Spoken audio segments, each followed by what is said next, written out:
Hey kids, what time is it? Adventure time! Yeah, and do you know where we're going? No! The Wedge. That's right, Lucy. We're going to the Wedge. I knew it, but I forgot the name. What is the I'll Wedge? show you on the map where we're headed. The Wedge is a BLM dispersed camping area southeast of Castledale, Utah, right on the northwestern edge of the San Rafael Swell that has a mini Grand Canyon aesthetic made from the San Rafael River. It's quite a desolate desert area, as are many camping areas in Utah. I recently discovered that it's going to be turned into a fee area campground, unfortunately, but not until January 1st, so we decided to go camping there at the beginning of October before that happens. We avoid campgrounds as much as possible, and up to this point we have still never stayed in a campground after 34 nights of camping in our trailer since we purchased it 2 years ago. The drive there was a little over 2.5 hours and 131 miles. Along the way, we got to see the beautiful fall colors and rugged terrain in Spanish Fork Canyon, which gave way to long, open, mostly flat stretches of road along Highway 6. Eventually, we departed Highway 6 and turned south through the rural towns which are along the edges of the Manti La Sal National Forest. Eventually, we arrived at the San Rafael Swell Recreation Access Area and drove for 16 miles on a well-maintained gravel road before we arrived at the Wedge. We are now on Highway 155 going south, and it's just a big open desert rural landscape along here. Homesteads every once in a while. Really beautiful countryside. In the far distance you can see mountains over there. That is northwest of Green River, Utah, over that way. Look at this awesome view. Wow. Look, Lydia. We are half an hour from our destination, or 18 miles. We have 16 more miles to go, and we are just starting the San Rafael Swell section, and this is a gravel road now, so we've got 16 miles of gravel to go, it looks like. Carrie's face lighted up and she went wriggling past Mr. Owen to her classmates in the front seat. Mr. Owen said to Laura, "The pictures of the presidents are being put up on the wall here. America was discovered. The Congress of the Confederated Colonies in Philadelphia assembled."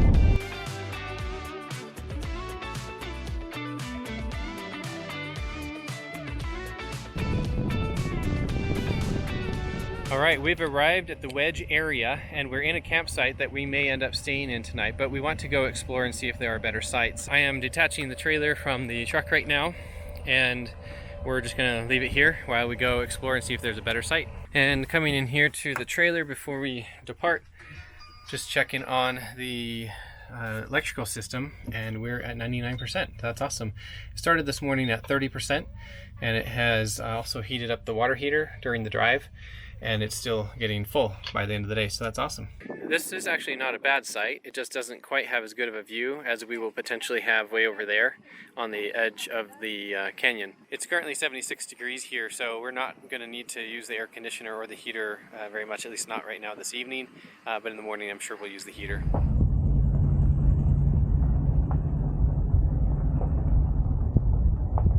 We've stopped to look at the view, and here's the little Grand Canyon. That's really cool looking. Hey girls, what do you think? Scary. Scary. Clara said she likes it. And cold. It is a little cold right now and cloudy. James, what do you think? Just dropped me out of the car. Yeah, that was like a 3-hour drive, and we're all done being in there. Look at this view though. This is called the Little Grand Canyon, and just around the corner over to our left is where the actual Wedge is. There were some camping spots that looked pretty good along the edge of this Little Grand Canyon area. As you can see, there are some RVs there on the right side. However, as we continued to explore, it looked like the better ones that were easier to get to were already taken, so we continued exploring. We found a better campsite here, so Jessica's claiming it, and I'm gonna go get the trailer. I did not get a whole lot of filming done because I was in a hurry to go get the trailer and come back. I've finished doing that, and now the trailer is all set up as well. We are on the edge of this ravine right here, which is one of the beginning fingers going into the Wedge, which is kind of cool. Right here we have Starlink set up, and it's gone into its satellite search mode, which is its flat mode, and then it will tilt when it locks onto the right satellites. And over here is where we have our trailer leveled, You can see I used the, I think they're called Anderson levelers here for the side-to-side leveling. And then we have the X-Chocks there making the trailer really stable. And then these are the side stabilizers that come with the trailer. Our Starlink dish is here, or our router rather, is in this compartment, which is the 12-volt battery compartment that is from the original trailer. This is what the lead acid battery was supposed to go in, and that's why this is vented. And in our case, we don't need it because of the Battleborn batteries under the couch. So now this is where I keep the Starlink router, which is back here. This is the extra cord.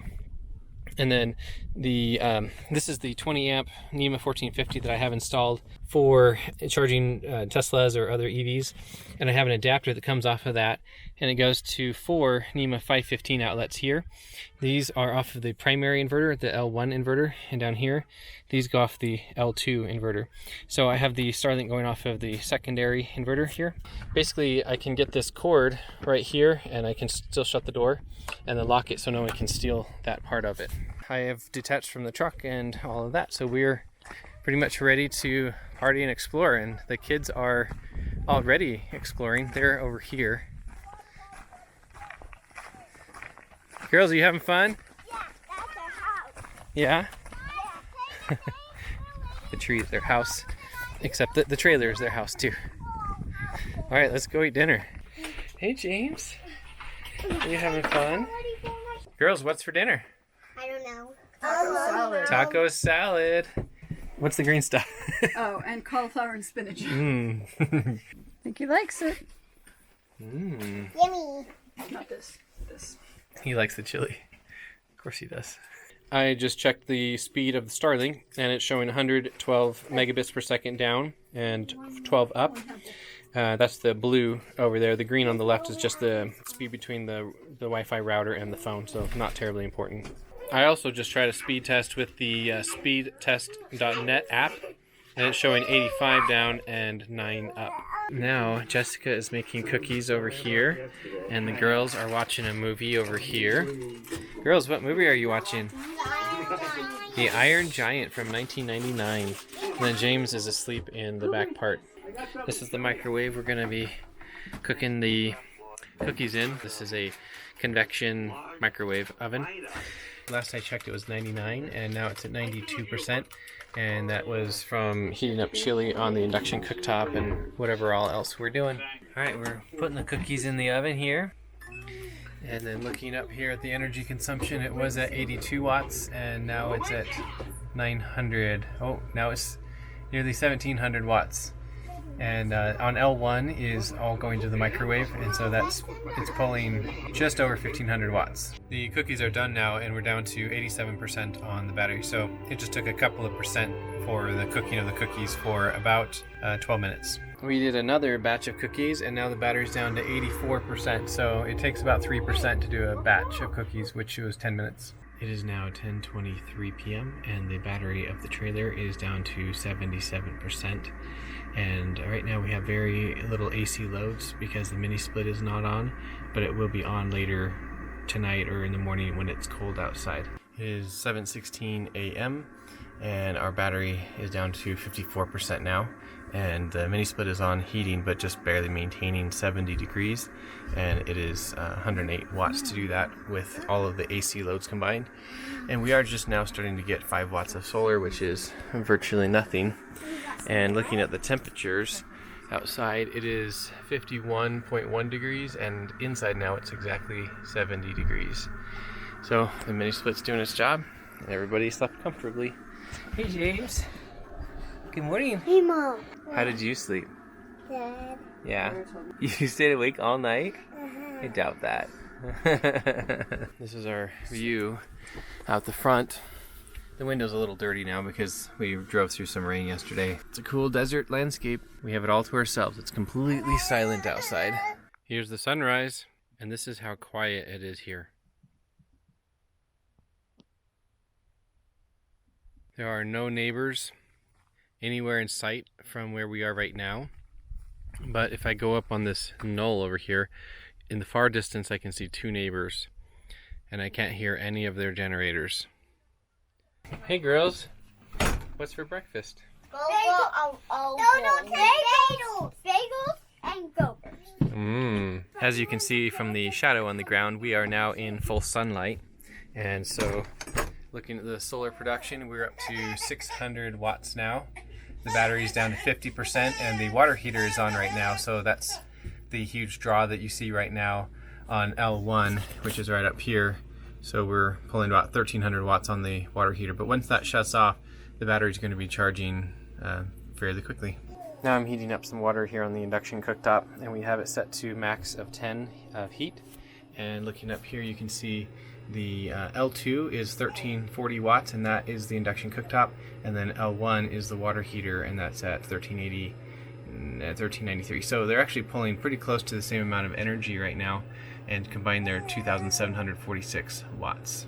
All right, our water's boiling, and the cooktop, I'm going to go ahead and turn that off. And then looking up here at the electricity, we can see that the water heater is done now as well. And so that's settling down, and the solar's at about 600 watts. And so the battery got down to 45% and is now charging at 240 watts. We are now at 12:45 p.m. and right now 1:13 p.m. is the meridian of the day, which is the middle of the day. So solar yield is really close to perfect right now. We're only half an hour away from it.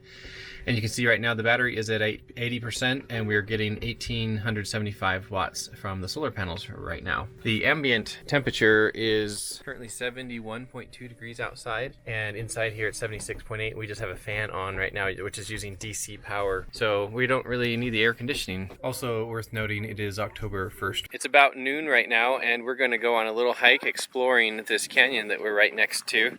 Girls, are you excited? Okay, we'll find one along the way. James, are you excited? Oh, good smile, James. Yeah, there you go. That's awesome. This is where we're headed, is down here into this canyon below us, and it feeds into the Wedge out in that direction. And this is how close our trailer is to the edge of the Wedge.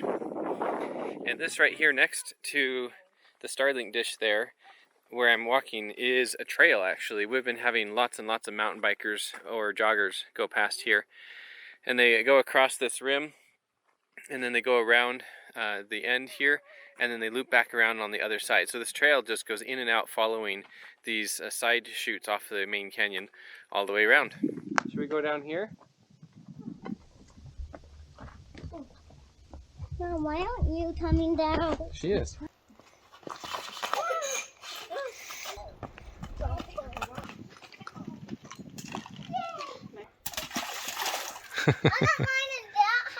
This has been a fun hike down this canyon. We just came down from that canyon that's up there in the right, and now we're taking this other side canyon to go back up to the trailer. I see a good place. Yeah? Stick it out. Okay, go up it. I do too. Stick it out. It's down. It could have been a baby. We're following my way, guys. The trailer's right over there. I don't see it yet though. Look at this view, girls. Hey girls, what are you eating? Ice cream. What did you think of that hike?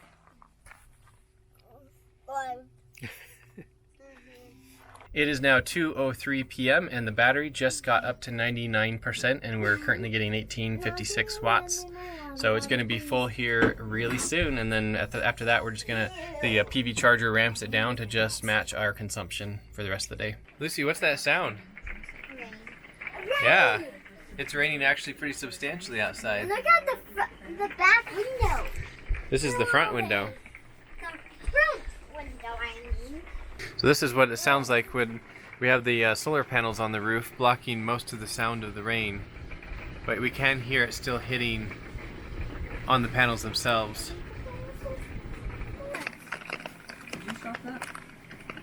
In this video shot, there are 3 neighbors that I can see. One of them is over here on this ridge, way there. We have another one that is over here, really far away, and then coming over this way, there's a group of people, it looks like, right there. And where our trailer is located is right here. wonderfully quiet and uninfluenced by other humans. Hey Clara, what is this? It's a house, a tree house. Oh, Window over here. that's so cool. And over here is Lucy's. You each have your own tree house? And also this is my room. So that's Lucy's room. And then Clara's room, that log right there. Mm-hmm. We call this house the ladder house because this looks like a ladder. Mm-hmm. Cool. Easily.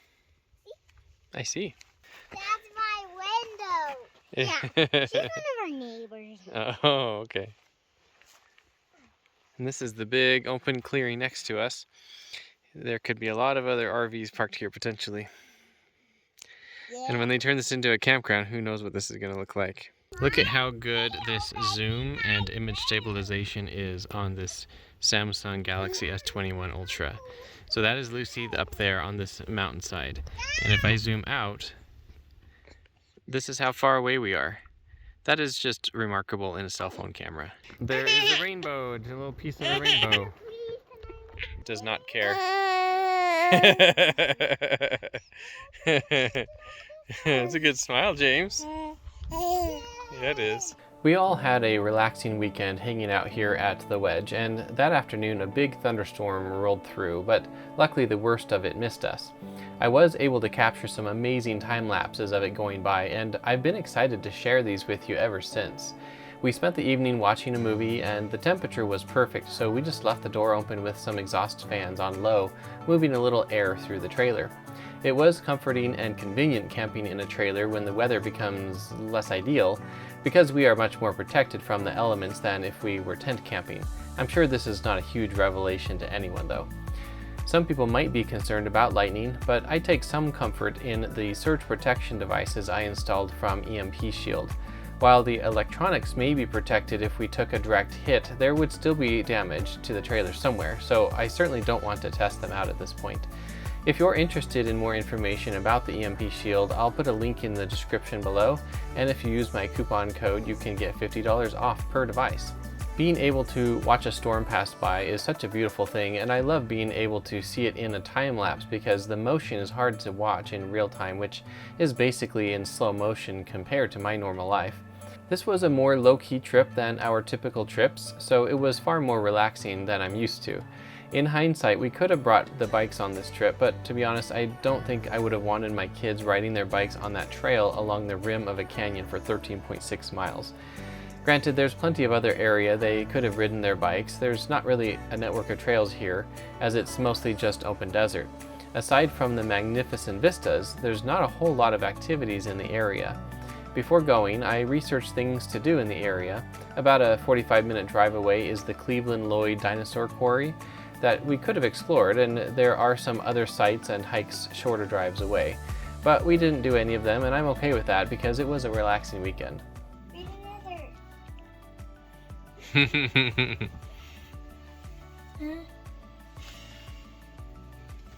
While Pa played the fiddle that evening at home, Lara felt much better. 2 weeks were gone, she thought. There were but 6 more.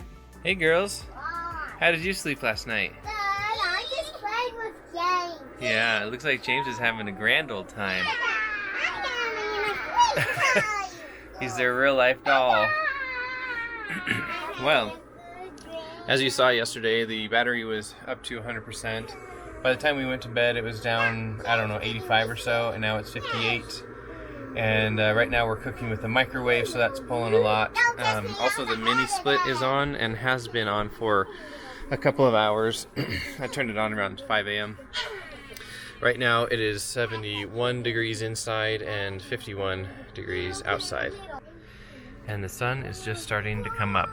This is what Jessica just cooked in the convection oven. It's a microwave convection oven. Need some cinnamon rolls, and the battery's, I think, still what it was before a minute ago. We are back in the truck, and we're going to go explore the little Grand Canyon some more.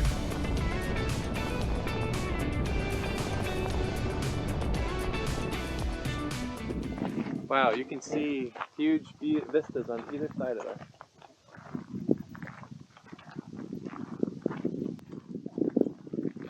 Wow, look at this. I don't know that I've ever seen a peninsula quite like this before. This is better than Angel Landing. Yeah, what's different about it? The water in the surrounding is not. Wait, but Mom, see that little hump? Like it. I see a wiggle. I do too. That's a bloody wiggle. Yeah. Look how green it is right around the river. Trail to go down. Look at all the trees.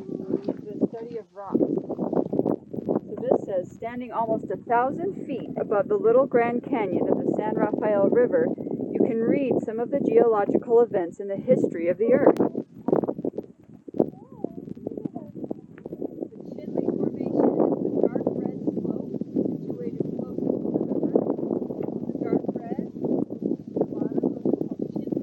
Where we had stopped on Friday when we first arrived was in the opposite direction of what you're looking at right now. This is now where we've had to drive down the rim a ways to get here, and this is really a striking view.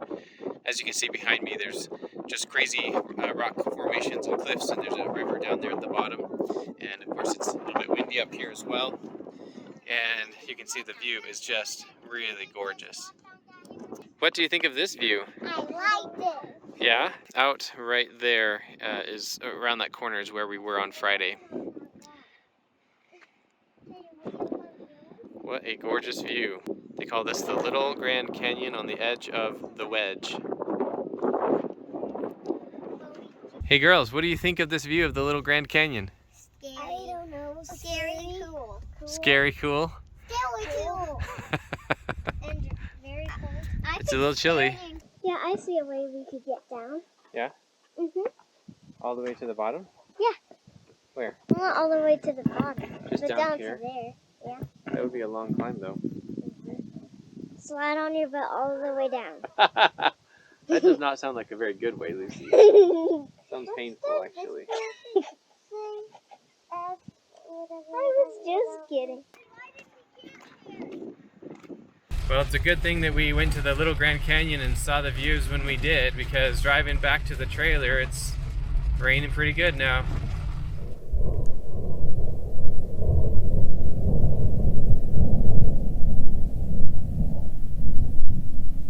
Right now we are boiling some water and heating up some soup there, and I also have something down here in the microwave. So looking up here at the energy consumption from both the microwave and the induction cooktop, you can see we're pulling 3,300 watts.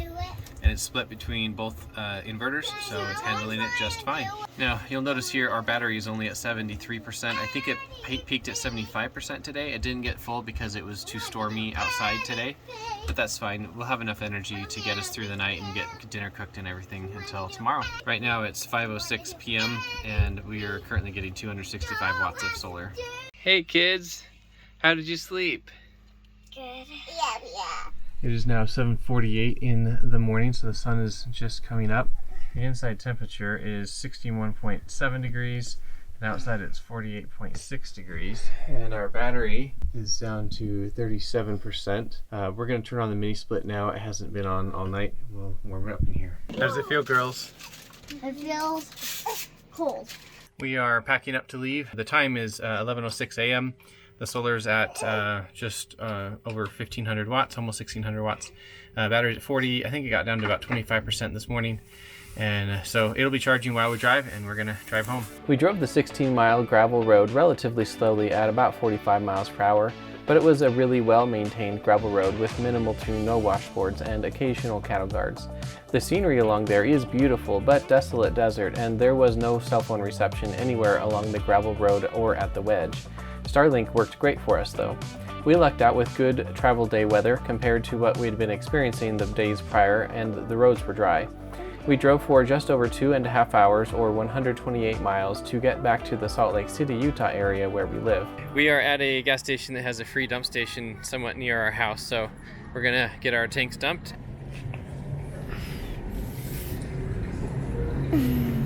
Thanks, Clara, for holding the camera. Let's go inside and see what the electrical system is doing. It's up to 88% on the battery. the solar is still getting 1600 watts. So we'll be home shortly before it gets to 100%, and I'm going to plug it into the Tesla, and it won't be getting to 100% today. Or rather, the RV battery won't be getting to 100% today, which is what I normally try to do. I usually try to keep the RV battery less than full so that we can get our full solar potential from the trailer. This is the Victron monitoring portal that records all of the information of our trailer's electrical system. Even if we're not connected to Wi-Fi, it will store that information and then upload it once it is connected to the internet again. The blue line here is the state of charge of the battery. The variance within this blue line is, well, the state of charge variance within that hour. And then this column here, there's two columns. The red is the consumption and the orange is the solar production. This is the first day of that trip, so this is before we left, and so I generally keep the state of charge of the battery of the RV at around 30%, 25%, somewhere around in there during the summer, and then in the fall and winter I let it go up higher, and sometimes in the winter I'll even keep it around 50% state of charge. And my reason for doing that is just I don't want the solar panels to fill up completely, because I want them to produce as much electricity as they are capable of, so that we get as much electricity as we can out of them every year.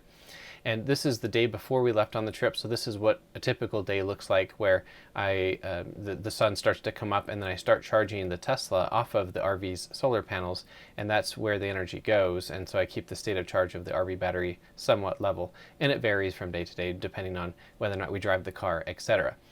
If you're interested in more information about that, I'll put a card above to the video where I charge the Tesla from the RV. In any case, this day I knew we were not going to be charging the Tesla because we needed to use that energy on this trip. So I let the battery bank of the RV fill up, and then we got there and it barely peaked at 100% just for a short period of time before it continued starting to march back down. And you can see there was some pretty heavy energy consumption here when we cooked dinner, probably is what that is. This spike over here, I turned on the hot water heater, which was completely cold. So this was the energy of 6 gallons of water going up to temperature. And then we ended the day here at 76%. The consumption for that day was 3 kilowatt hours and the solar production was 9.8 kilowatt hours. If we move on to the second day of our trip, you can see that the mini split was on periodically, mostly here later in the morning if I remember right. So this is just the standby energy consumed from various devices in the trailer, and then occasionally there are spikes here, and those are typically when the water heater cycles on and heats up water, and that uses a lot of energy to do that. So we ended the morning at 45% state of charge before it then began to march back up. So you can see the solar production was ramping up quite nicely, and then the panels stopped producing any electricity because the battery filled up, and so the production just drops off, and it basically just matches our consumption at that point until about here where you can see the battery was now less than 100% that whole hour. So now we know that hour that's as much solar as we could have gotten from the solar panels, but that's obviously really late in the day already. And so we ended that day at 83%. That day we had a total consumption of 5.7 kilowatt hours and solar production of 9.5 kilowatt hours. Then moving on to the next day, similar to the previous day, it kind of marches on down. We used a lot more energy this morning, at least in relation to the solar production, but it was a cloudier day, so we really did not get as much solar. If we go to the next day, you can see it's pretty similar to the prior day where the state of charge of the battery marches down, and there are various electrical loads. And then that morning we used quite a bit of energy, and we bottomed out at 43% before it started to march back up. But we never got to 100% because it was cloudy, and so our solar production dropped off pretty dramatically there in the afternoon. And then our state of charge of the battery continued to march down. This right here would have been around when we cooked dinner, so that's why there was an extra large spike of energy. The consumption that day was 7.5 kilowatt hours and the solar production was 7.6, so almost perfectly matched actually. And the difference came up from the battery, of course, which began the day at 83% state of charge and ended the day at 54%. Then if we go on to our last day, you can see it's similar to the prior days overnight, and then we use energy. We bottomed out at 26%, and then it did start to charge throughout the day, and that was when we were traveling home, at least some of this was, and so it was in full sun, but there were some clouds actually. And then we got nearly to 100%. It got up to 96% actually before I then plugged in the Tesla and drew the battery back down, and then I stopped it charging from the Tesla, so that's why it just stays steady for the remainder of the day at 39%. The consumption that day was 8.9 kilowatt hours, and most of that went into the Tesla, and the solar production was 9.9 kilowatt hours. And we're home. Well, actually right now I'm at the Costco gas station, as you can see right here, gassing up the truck. It ended up being, we got home and it says 29 miles to empty. And let's see if the indicator, so it says 8.6 miles per gallon. We did stop at a gas station in Price, Utah, and we put 5 gallons of gas into the tank. It was more expensive there, so I didn't want to just fill the whole tank up. And so we were able to get here with the safety margin, and now I'm gassing up the truck. Overall, it was a fantastic trip. We had a ton of fun, and we are all glad that we went, as we generally always are. In this case, I would say that the area to camp that's closest to the ridge, which is really cool location, is more technical in your ability to maneuver a big rig through sagebrush and around rocks and things. There were rigs over there, but I would have been a little bit nervous to take ours in there, and I didn't see any rigs larger than ours, and maybe ours would have been about as big as they could fit in there. I'm happy with where we camped, but it would have been a really cool experience to be right there on the edge of that precipice, except that maybe with kids around, probably not the best idea. So overall, I'm glad with our experience, and I'm glad that we went. I hope this has been an informative video to show you the capabilities of our trailer and the technology that we've put into it, as well as just a fun area that you could potentially go camping yourself. And with that, thanks for watching, and I will see you in the next video.